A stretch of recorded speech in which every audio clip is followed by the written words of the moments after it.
Yo guys, what is going on? My name is SinisterX and I'm hoping you all are having a fantastic day today. So this is the first time I'm doing a voiceover to any of my videos and I pretty much chose to let go of my so-called anxiety slash stage fear and do this today. Oh, side note, I realized I don't need to be on a stage to do a voiceover.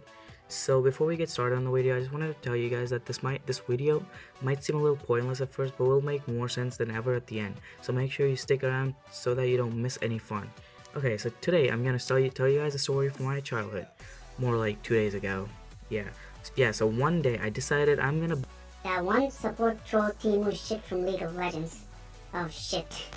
I can already see the toxicity of this video being too high, and I just decided I'm gonna go troll.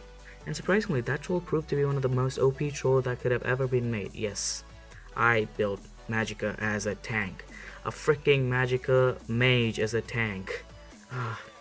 I know what you guys are gonna be thinking right now.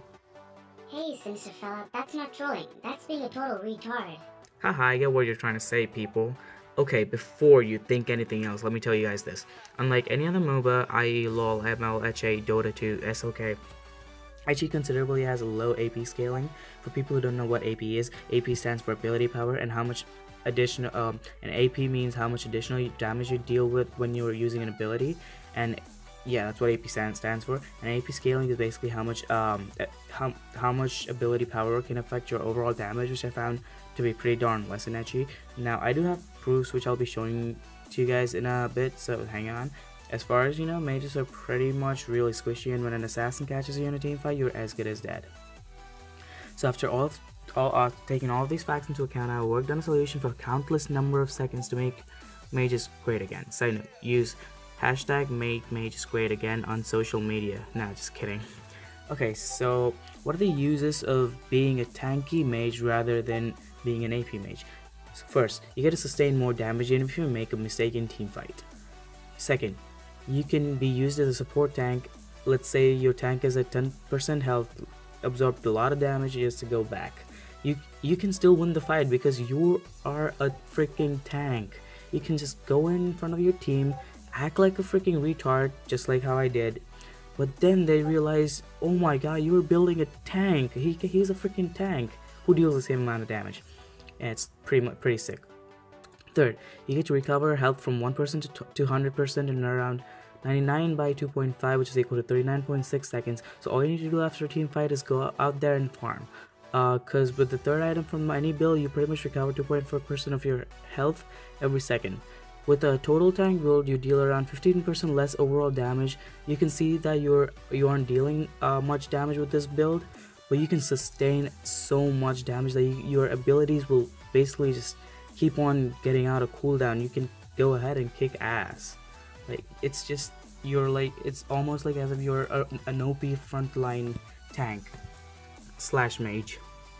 So the only con about using this build would be that you would have slightly less mana and mana regen, although pretty much you can still keep on spamming abilities, but the mana would just be slightly less than your normal build, but that shouldn't affect any of your gameplay.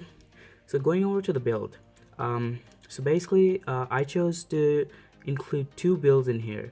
One is hybrid and one is tank. So the main difference between hybrid and tank is so for hybrid, you could deal a little more damage than normal you would deal with tank build, but then you cannot take as much damage as you would be able to take with the tank build, which is kind of bad, a little not so good, but then yeah, you're getting a fair trade, guys. Damage for HP. In tank build, you can take a heck of a lot of damage, but you have to like sacrifice just a little amount of damage that you can deal. So as I told you about the builds will be coming up in just a short time, but then just look at this, guys. I got 4 achievements in this game, but I have no clue how I got the MVP though. Considering how Una has a really high burst damage, I think that my damage compared to Una's is fairly good, while the tanking is, I did 10% more than her, which is really good, more like 11%. And not to mention, Freya was AFK and we had 3 mages. Thanks to me being durable, they managed to win. So the fun fact of the day is that you can deal so much damage and absorb so much damage. It's just almost like, I don't need AP build to dominate with mages anymore. So So going on to the build, I'll start with the hybrid first. First item is mana boots, which helps you not to run out of mana in early game. And you have to sell those boots to upgrade into either stamina boots or guardian boots in late game. Second item is Kronos Crown, gives you a lot of health, mana, and a little AP over time. So as the match goes on, you get stronger. Third item is Phoenix Heart. It's a key item that gives you health, strength points, and best passive of all 2.5% max health regen per second. Fourth, Crystal Shield. It's a key item as well. It gives you more health, mana, spell resist, block chance, overall increases your defense like hell. Fifth, Convergence Staff. Increases your ability by 60 plus 35% of your AP. So it should be around 128.88888888 bar, which is pretty decent. 6 should be Crystal Hook. Increases your health yet again. Intelligence, spell power, mana regen, and the best part is it slows the enemy by 40% throughout the whole fight, which is sick. So with this build, you always have to stay in the middle of the team, guarding your ADC or marksman from harm. So your tank basically guards your assassin or the frontline initiator, and with this build you have to make sure you defend your marksman while spamming your abilities.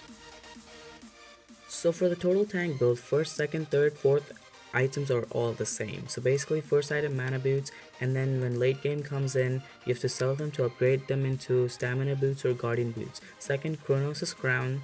Third, Phoenix's Heart, key item. Fourth, Crystal Shield, which is a key item as well. So the fifth item would be Summoning Armor. More strength, agility, intelligence, damage, and you get a summoner spell that reflects 30 to 80% damage taken back to the enemy, which is sick. If you're up against a 1v1 ADC or an assassin, you're gonna win with it, no matter what. And sixth item is a Cursed Eye, which gives you resist to stun for 3 seconds. So even if you go frontline and soak up a lot of damage, you can activate this ability to not get stunned, and you can just escape out of there pretty well.